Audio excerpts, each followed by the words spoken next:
ГСП онлайн. Городские новости сейчас. От сердца к сердцу традиционную акцию с таким названием провели на станции переливания крови депутаты Ухтинского молодежного совета. Придумали ее несколько лет назад ко Дню донора.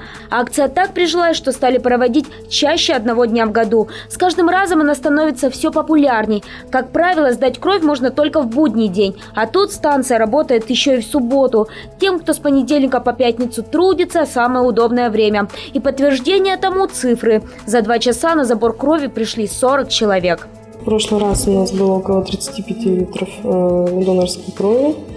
То есть периодически мы проводим такие акции, пополняем базу доноров для того, чтобы в экстренных ситуациях всегда можно было пригласить человека для сдачи крови.